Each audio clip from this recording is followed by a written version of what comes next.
Hi friends, അസ്സലാമു അലൈക്കും. എല്ലാവർക്കും ഐഷ സ്ട്രീം വേൾഡിൻ്റെ പുതിയൊരു വീഡിയോയിലേക്ക് സ്വാഗതം.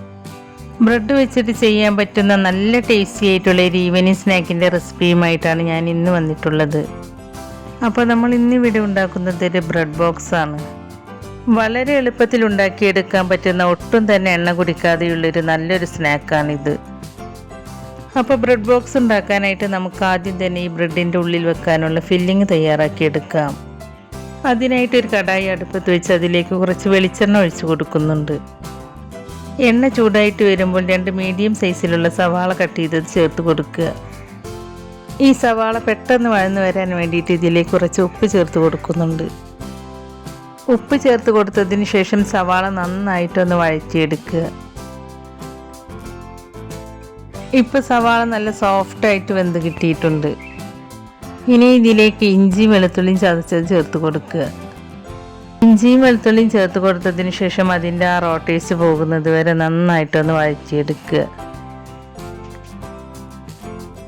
അതിനുശേഷം ഒരു തക്കാളി ചെറുതായി കട്ട് ചെയ്തതും 3 പച്ചമുളക് വട്ടത്തിൽ കട്ട് ചെയ്തതും ചേർത്ത് കൊടുക്കുന്നുണ്ട്.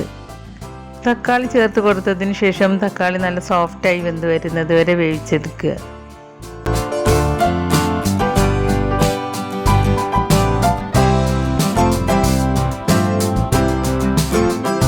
ഇനി ഇതിലേക്ക് കുറച്ച് കറിവേപ്പില ചേർത്ത് കൊടുക്കുന്നുണ്ട്. കറിവേപ്പില കൈകൊണ്ടൊന്ന് പിച്ചിയെടുത്തതിന് ശേഷമാണ് ഞാൻ ഇതിലേക്ക് ചേർത്ത് കൊടുക്കുന്നത്. കറിവേപ്പില ചേർത്ത് കൊടുത്തതിന് ശേഷം നന്നായിട്ടൊന്ന് മിക്സ് ചെയ്തെടുക്കുക. അതിനുശേഷം 1/2 ടീസ്പൂൺ കുരുമുളക് പൊടി, 1/2 ടീസ്പൂൺ ഗരം മസാലപ്പൊടി, 1/2 ടീസ്പൂൺ മഞ്ഞൾപ്പൊടി, പിന്നെ 1/4 ടീസ്പൂൺ ചില്ലി ഫ്ലേക്സും 1 ടീസ്പൂൺ മുളക് പൊടിയും ചേർത്ത് കൊടുക്കുക. എന്നിട്ട് ഈ പൊടികളുടെ പച്ചമണം പോകുന്നത് വരെ ലോ ഫ്ലെയിമിലിട്ടിട്ടൊന്ന് മിക്സ് ചെയ്തെടുക്കുക.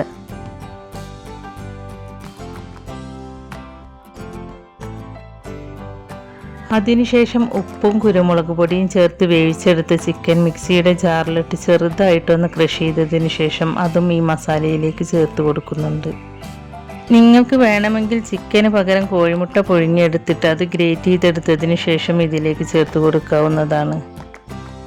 പിന്നെ ഇതിലേക്ക് കുറച്ച് മല്ലിയില ചേർത്ത് കൊടുക്കുക. പിന്നെ ഒരു 1/2 നാരങ്ങയുടെ നീരും ചേർത്ത് കൊടുത്ത് നന്നായിട്ടൊന്ന് മിക്സ് ചെയ്തെടുക്കുക.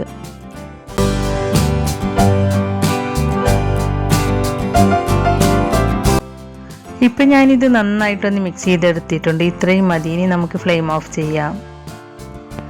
ഇപ്പോൾ നമുക്കിതിലേക്ക് വേണ്ട ഫില്ലിങ് റെഡി ആയിട്ടുണ്ട്. ഇനി ഇത് നന്നായിട്ടൊന്ന് തണുത്ത് വരട്ടെ. ഇപ്പോൾ ഈ ഫില്ലിങ് നന്നായിട്ട് തണുത്ത് വന്നിട്ടുണ്ട്. ഇനി ഈ ബ്രെഡ് എങ്ങനെയാണ് ബോക്സാക്കി എടുക്കുന്നത് എന്ന് നമുക്ക് നോക്കാം. ഞാൻ ഈ ബ്രെഡ് കൊണ്ട് സ്ക്വയർ ഷേപ്പിലും റൗണ്ട് ഷേപ്പിലുമാണ് ബോക്സ് ഉണ്ടാക്കിയെടുക്കുന്നത്. സ്ക്വയർ ഷേപ്പിലുള്ള ബോക്സ് ഉണ്ടാക്കാനായിട്ട് ബ്രെഡ് സ്ലൈസ് ഇതുപോലെ വെക്കുക. എന്നിട്ട് അതിൻ്റെ ആ ബ്രൗൺ കളറിലുള്ള 4 സൈഡും കട്ട് ചെയ്ത് മാറ്റുക. അപ്പോൾ ഞാൻ ഇതുപോലെ കട്ട് ചെയ്ത് മാറ്റിയിട്ടുണ്ട്. ഇനി റൗണ്ട് ഷേപ്പിലുള്ള ബോക്സ് ഉണ്ടാക്കാനായിട്ട് 2 ബ്രെഡ് സ്ലൈസ് ഇതുപോലെ വെക്കുക. എന്നിട്ട് ഇതുപോലെ ഒരു ഗ്ലാസ്സോ പാത്രമോ അതല്ലെങ്കിൽ എന്തിൻ്റെങ്കിലും അടപ്പോ ബ്രെഡ് സ്ലൈസിന് മുകളിൽ വെക്കുക. എന്നിട്ട് ഇതുപോലെ പ്രസ് ചെയ്തിട്ട് തിരിച്ചു കൊടുത്താൽ മതി. അപ്പോൾ റൗണ്ട് ഷേപ്പിൽ കട്ടായിട്ട് കിട്ടും. അപ്പോൾ ഞാൻ ഇതുപോലെ റൗണ്ട് ഷേപ്പിൽ കട്ട് ചെയ്തെടുത്തിട്ടുണ്ട്. ഇപ്പം ഞാൻ മുഴുവൻ ബ്രെഡും ഇതുപോലെ കട്ട് ചെയ്തെടുത്തിട്ടുണ്ട്. നമ്മൾ കട്ട് ചെയ്ത് മാറ്റിയ ബ്രെഡിൻ്റെ ഈ സൈഡ്സൊക്കെ ഉണ്ടല്ലോ, ഇത് കളയണ്ട കേട്ടോ. ഇതൊരു മിക്സിയുടെ ജാറിലിട്ട് പൊടിച്ചെടുത്താൽ ഇതിലേക്ക് വേണ്ട ബ്രെഡ് ക്രംസും റെഡിയായി കിട്ടും. അപ്പോൾ ഞാൻ ഇതുപോലെ പൊടിച്ചെടുത്തിട്ടുണ്ട്. അപ്പോൾ നമുക്കിതിലേക്ക് വേണ്ട ബ്രെഡ് ക്രംസ് ഇവിടെ റെഡിയായി കിട്ടിയിട്ടുണ്ട്. ഇനി ഒരു ബൗളിലേക്ക് 3 കോഴിമുട്ട പൊട്ടിച്ചൊഴിച്ച് കൊടുക്കുക. എന്നിട്ട് അതിലേക്ക് 1/4 ടീസ്പൂൺ ഉപ്പ് ചേർത്ത് കൊടുക്കുന്നുണ്ട്. ഉപ്പ് ചേർത്ത് കൊടുത്തതിന് ശേഷം കോഴിമുട്ട ഒരു സ്പൂൺ വെച്ചിട്ട് നന്നായിട്ടൊന്ന് ബീറ്റ് ചെയ്തെടുക്കുക.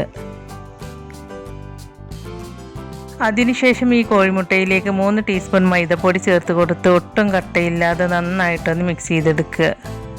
മൈദപ്പൊടി ഇതുപോലെ ചേർത്ത് കൊടുത്താൽ ബ്രെഡ് ഫ്രൈ ചെയ്തെടുക്കുമ്പോൾ ഒട്ടും എണ്ണ കുടിക്കാതെ നല്ല പെർഫെക്റ്റ് ആയിട്ട് തന്നെ ഫ്രൈ ചെയ്തെടുക്കാനായിട്ട് പറ്റും. ഇനി നിങ്ങൾക്ക് ബ്രെഡ് സ്ലൈസ് കോഴിമുട്ടയിൽ ഡിപ്പ് ചെയ്തെടുക്കാൻ താല്പര്യമില്ലെങ്കിൽ കുറച്ച് കടലമാവ് എടുത്ത് അതിലേക്ക് കുറേശ്ശെ വെള്ളം ചേർത്ത് കൊടുത്ത് അധികം ലൂസിലും അല്ല എന്നാൽ കട്ടിയിലും അല്ലാത്ത ബാറ്റർ ഉണ്ടാക്കിയെടുക്കുക. എന്നിട്ട് ബ്രെഡ് സ്ലൈസ് ആ ബാറ്ററിൽ ഡിപ്പ് ചെയ്തെടുത്തതിന് ശേഷം ബ്രെഡ് ക്രംസിൽ കോട്ട് ചെയ്തെടുത്താൽ മതി. അപ്പോൾ ഞാനിത് ഒട്ടും കട്ടയില്ലാതെ മിക്സ് ചെയ്തെടുത്തിട്ടുണ്ട്. ഇനി ഒരു ബ്രെഡ് സ്ലൈസ് ഇതുപോലെ എടുത്തു വെക്കുക. എന്നിട്ട് അതിൻ്റെ മുകളിലേക്ക് കുറച്ച് ഫില്ലിങ് വെച്ച് കൊടുക്കുക. എന്നിട്ട് ഇതുപോലെ ഈ ഫില്ലിങ് ഒന്ന് പരത്തി കൊടുക്കുക. എന്നിട്ട് ആ ഫില്ലിങ്ങിന് മുകളിൽ വേറൊരു ബ്രെഡ് സ്ലൈസ് വെച്ച് കൊടുത്തിട്ട് ചെറുതായിട്ടൊന്ന് പ്രസ് ചെയ്ത് കൊടുക്കുക. എന്നിട്ട് അതിൻ്റെ 4 സൈഡ്സും കോഴിമുട്ടയുടെ കൂട്ടിൽ ഇതുപോലെ ഡിപ്പ് ചെയ്തെടുക്കുക.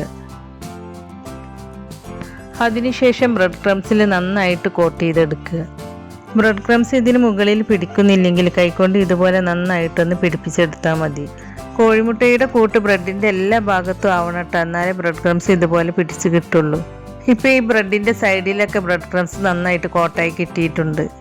ഇനി ബ്രെഡിൻ്റെ മുകൾ ഭാഗത്തും താഴ്ഭാഗത്തും ഒരു സ്പൂൺ കൊണ്ട് മുട്ടയുടെ കൂട്ട് ഇതുപോലെ ആക്കി കൊടുക്കുക. എന്നിട്ട് അവിടെയും ബ്രെഡ് ക്രംസ് കൊണ്ട് കോട്ട് ചെയ്തെടുക്കുക. ഈ ബ്രെഡ് ബോക്സ് ഈ ബ്രെഡ് ക്രംസിൽ നന്നായിട്ടൊന്ന് റോൾ ചെയ്തെടുക്കുകയാണെങ്കിൽ ബ്രെഡ് ക്രംസ് ഇനി ആവാത്ത ഭാഗങ്ങൾ എവിടെയെങ്കിലും ഉണ്ടെങ്കിൽ അവിടേക്ക് ഒന്ന് ബ്രെഡ് ക്രംസ് നന്നായിട്ടൊന്ന് കോട്ടായി കിട്ടും. അപ്പോൾ അതാ ഞാനിത് ഇതുപോലെ ബ്രെഡ് ക്രംസിൽ കോട്ട് ചെയ്തെടുത്തിട്ടുണ്ട്.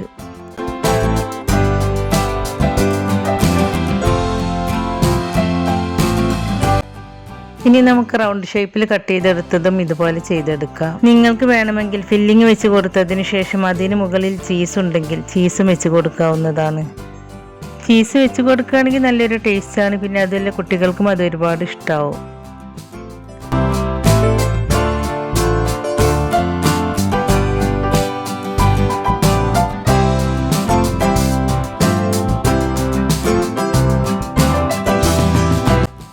അപ്പോൾ റൗണ്ട് ഷേപ്പിലുള്ളത് ഞാൻ ഇവിടെ ബ്രെഡ് ക്രംസിൽ നന്നായിട്ടൊന്ന് കോട്ട് ചെയ്തെടുത്തിട്ടുണ്ട്. ഇതുപോലെ ബാക്കിയുള്ളതും ചെയ്തെടുക്കുക. അപ്പോൾ ഞാൻ ഈ ബ്രെഡ് ബോക്സ് എല്ലാം ഇതുപോലെ ബ്രെഡ് ക്രംസിൽ കോട്ട് ചെയ്തെടുത്തിട്ടുണ്ട്. ഇനി നമുക്കിത് ഫ്രൈ ചെയ്തെടുക്കണം. അതിനായിട്ട് ഒരു പാൻ അടുപ്പത്ത് വെച്ച് അതിലേക്ക് ഫ്രൈ ചെയ്യാൻ ആവശ്യമായ ഓയിൽ ഒഴിച്ചു കൊടുക്കുന്നുണ്ട്. ഓയിൽ നന്നായിട്ട് ചൂടായിട്ട് വരുമ്പോൾ ബ്രെഡ് ബോക്സ് ഓരോന്നായിട്ട് വെച്ച് കൊടുക്കുക. ബ്രെഡ് ബോക്സ് എണ്ണയിലേക്ക് ഇട്ട് കൊടുത്തതിന് ശേഷം മീഡിയം ഫ്ലെയിമിലേക്ക് വെക്കുക. എന്നിട്ട് ഇത് തിരിച്ചും മറിച്ചും ഇട്ടിട്ട് ഫ്രൈ ചെയ്തിട്ടെടുക്കുക. നമ്മളിങ്ങനെ കോട്ടിങ് ചെയ്ത് ഫ്രൈ ചെയ്തെടുക്കുന്നത് കൊണ്ട് ഒട്ടും തന്നെ ഇതിൻ്റെ ഉള്ളിലേക്ക് എണ്ണ കയറില്ല. ഇനി ഇത് ലൈറ്റ് ബ്രൗൺ കളർ ആകുമ്പോൾ എണ്ണയിൽ നിന്നും എടുത്തു മാറ്റുക. അപ്പോൾ ഞാനിത് എണ്ണയിൽ നിന്നും എടുത്തു മാറ്റി ഒരു പ്ലേറ്റിലേക്ക് ഇട്ട് കൊടുത്തിട്ടുണ്ട്. ഇതുപോലെ ബാക്കിയുള്ളതും ഫ്രൈ ചെയ്തെടുക്കുക.